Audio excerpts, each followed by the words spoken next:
بے شک تمہارا مال اور تمہاری اولاد آزمائش ہے۔ دیکھیے اللہ تعالیٰ مال و دولت اور اولاد کو آزمائش اور امتحان کہہ رہے ہیں، اس لیے کہ اللہ تعالیٰ دنیا میں مال دے کر، دولت دے کر اپنے بندے کو آزماتا ہے کہ ہمارا بندہ ہمارے دیے ہوئے مال اور ہماری بخشی ہوئی دولت کو کس طرح استعمال کرتا ہے۔ مال بڑی آزمائش ہے۔ جب آدمی کے پاس روپیہ پیسہ آتا ہے تو شیطان اس کے ذریعے بندوں کو اللہ کی یاد سے اکثر غافل کر دیتا ہے۔ انسان جتنا مال کماتا ہے اس کی حرص اتنی ہی بڑھتی جاتی ہے، پھر وہ زیادہ مال کے چکر میں پڑ کر نماز روزہ تک چھوڑ دیتا ہے۔ وہ سوچتا ہے کہ جتنی دیر میں نماز پڑھوں گا اتنی دیر میں 100 روپے کما لوں گا، اور رفتہ رفتہ اس طرح خدا کی یاد سے غافل ہو جاتا ہے۔ اس کے اندر تکبر پیدا ہو جاتا ہے اور دوسروں کو حقیر سمجھنے لگتا ہے، اور پھر اس مال کے ذریعے سنیما کا ٹکٹ خریدتا ہے، ناچ دیکھتا ہے، شراب پیتا ہے، عیاشی کرتا ہے، ٹی وی خریدتا ہے، VCR خریدتا ہے اور نہ جانے کیا کیا کرتا ہے۔ لیکن جب زکوٰۃ دینے اور دین کی راہ میں خرچ کرنے کی بات آتی ہے تو اپنا مال دینے پر آمادہ نہیں ہوتا، وہ خرچ کرنے پر تیار نہیں ہوتا۔ آپ دیکھیے، غور کیجئے کہ یہی مال اس کے لیے بال جان بنا کے نہیں بلکہ تمام برائیوں کا ذریعہ بنا کے نہیں، اس لیے کہ اس نے اللہ تعالیٰ کی دی ہوئی نعمت کی قدر نہیں کی۔ اگر وہ اپنی دولت کو اللہ کی نعمت سمجھتا ہے، اس کی بخشش سمجھتا ہے، تو اس کو سوچ سمجھ کر خرچ کرتا ہے، اس سے مسجدیں بنواتا ہے، مدرسے بنواتا ہے، غریب و نادار بچوں کی تعلیم پر خرچ کرتا ہے، غریب و بیوہ اور یتیموں کی مدد کرتا ہے، تو پھر یہی مال انسان کے لیے نجات کا ذریعہ بن جاتا ہے۔ مال و دولت حاصل کرنا منع نہیں ہے، آپ خوب کمائیے، خوب دولت حاصل کیجیے، بینک بیلنس بنائیں، اچھا کھائیں، اچھا پہنیں، لیکن مال کو حلال طریقے سے حاصل کیجیے اور حلال کام میں خرچ کیجیے۔ اللہ کی دی ہوئی نعمت کو اللہ کی راہ میں خرچ کیجیے، خود بھی فائدہ اٹھائیے اور دوسروں کو بھی فائدہ پہنچائیے، تب جا کر اس مال میں لطف آئے گا، حقیقی مزہ آئے گا۔ جس طرح اللہ تعالیٰ نے مال کو آزمائش کہا ہے، اسی طرح اولاد بھی ماں باپ کے لیے آزمائش ہے۔ ہماری اولاد بھی ہمارے لیے گناہ و عذاب کا ذریعہ بن جاتی ہے، اور یہی ہمارے لیے نیکی اور ثواب کا ذریعہ بن جاتی ہے۔ اگر آپ سے کوئی سوال کرے کہ پوچھے کہ بھائی صاحب اتنا مال، اتنی دولت کس لیے حاصل کر رہے ہیں اور اتنی جائیداد کس لیے جمع کر رہے ہیں، تو اس وقت آپ کا کیا جواب ہوگا؟ یہی نہ کہ میں بال بچوں کے لیے جمع کر رہا ہوں، اس لیے ان کے مستقبل میں کام آئے گی۔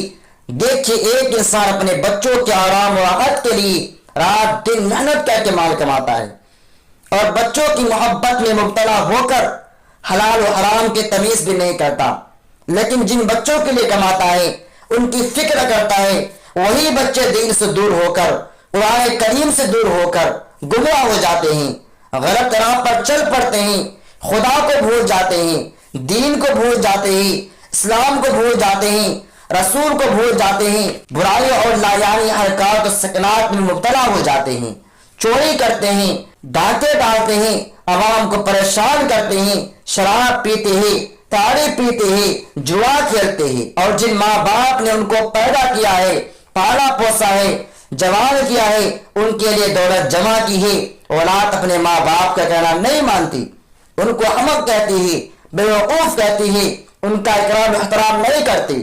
ان بچوں کو ماں باپ کا کوئی درد نہیں ہوتا۔ ماں باپ اگر بیمار ہو جائے تو اولاد ان کی خدمت نہیں کرتی، خدمت تو دور کی بات ہے۔ آج کل تو یہ حال ہے کہ بچے دعا کرتے ہیں کہ بوڑھا بوڑھی جلد مرے، کون ان کی بڑبڑاہٹ سنے گا؟ جانتے ایسا کیوں ہوتا ہے؟ یہ ہماری اور آپ کی وجہ سے ہوتا ہے، اس لیے کہ والدین نے اس کی تربیت صحیح نہیں کی ہے، اس کے دل میں ایمان کی محبت پیدا نہیں کی ہے، اس کی دنیا کو سنوارا ہے، اس کے ظاہر کو نکھارا ہے، مگر قیامت کی تیاری نہیں کرائی ہے، دین اسلام سے باخبر نہیں کیا ہے، قرآن کریم نہیں پڑھایا ہے، نماز پڑھنے کا ڈھنگ نہیں سکھایا ہے، روزہ رکھنے کا شوق پیدا نہیں کیا ہے، اللہ کے خوف پیدا نہیں کیا ہے، غلط راہوں اور گناہ معصیات سے نہیں بچایا ہے۔ اگر ہم چھوٹی عمر میں اپنے بچوں کے سادہ دلوں میں قرآن کریم کی عصمت بٹھا دے، دین کی محبت جما دے، رسول کی محبت جما دے، اللہ کا خوف بٹھا دے، تو زندگی بھر وہ اپنے دین کو نہیں بھولے گا۔ یہی وجہ ہے کہ اللہ کے رسول صلی اللہ علیہ وسلم نے فرمایا ہے کہ جب تمہارے بچے 7 سال کے ہو جائیں تو انہیں نماز پڑھنے کا حکم دو، اور جب 10 سال کے ہو جائیں تو نماز چھوڑنے پر مارو، تماچے استعمال کرو۔ بتائے اسلام کا حکم ہے کہ ایسا ہم کرتے ہیں؟ کسی کو اپنے دین کی فکر ہے؟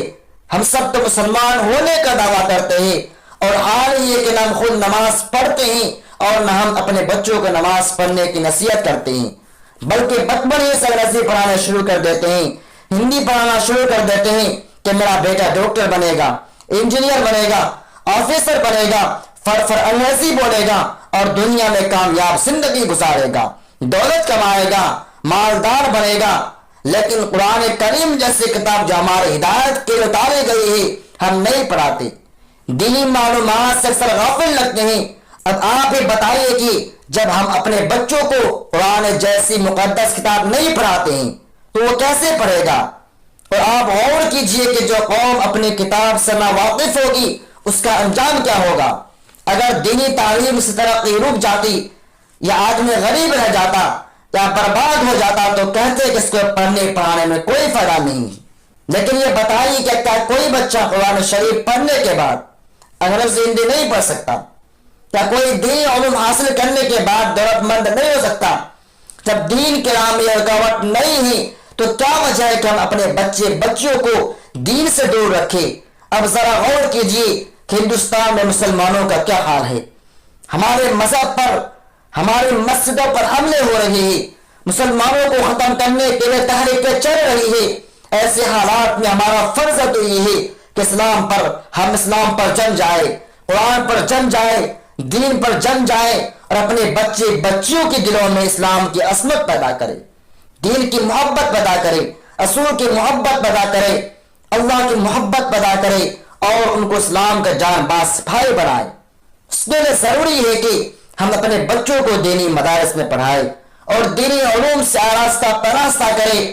پھر اس کے بعد ضرورت ہو تو ان کو اسکولوں میں، کالجوں میں، یونیورسٹیوں میں پڑھائیے، انگریزی سکھائیے، ہندی سکھائیے، انجینئر بنائیے، ڈاکٹر بنائیے، آفیسر بنائیے، ماسٹر بنائیے۔ کم سے کم اس کا عقیدہ تو صحیح اور درست ہوگا۔ آپ اپنے بچیوں کو نرسری اسکولوں میں پڑھاتے ہیں تو بتائیں کہ آپ کا بچہ قرآن شریف پڑھ سکتا ہے؟ اسلام کی حقانیت اس کے سادہ دلوں میں اتر سکتی ہے؟ دین اسلام کو سمجھ سکتا ہے؟ اس کا اخلاق و کردار سر سکتا ہے؟ وہ تو اللہ اللہ کہنے کے بجائے ABCD بولے گا، باپ کو احمق کہے گا، دین کا مذاق اڑائے گا، نماز کا مذاق اڑائے گا، قرآن کریم کا مذاق اڑائے گا، داڑھی کا مذاق اڑائے گا، مساجد و مدارس کا مذاق اڑائے گا۔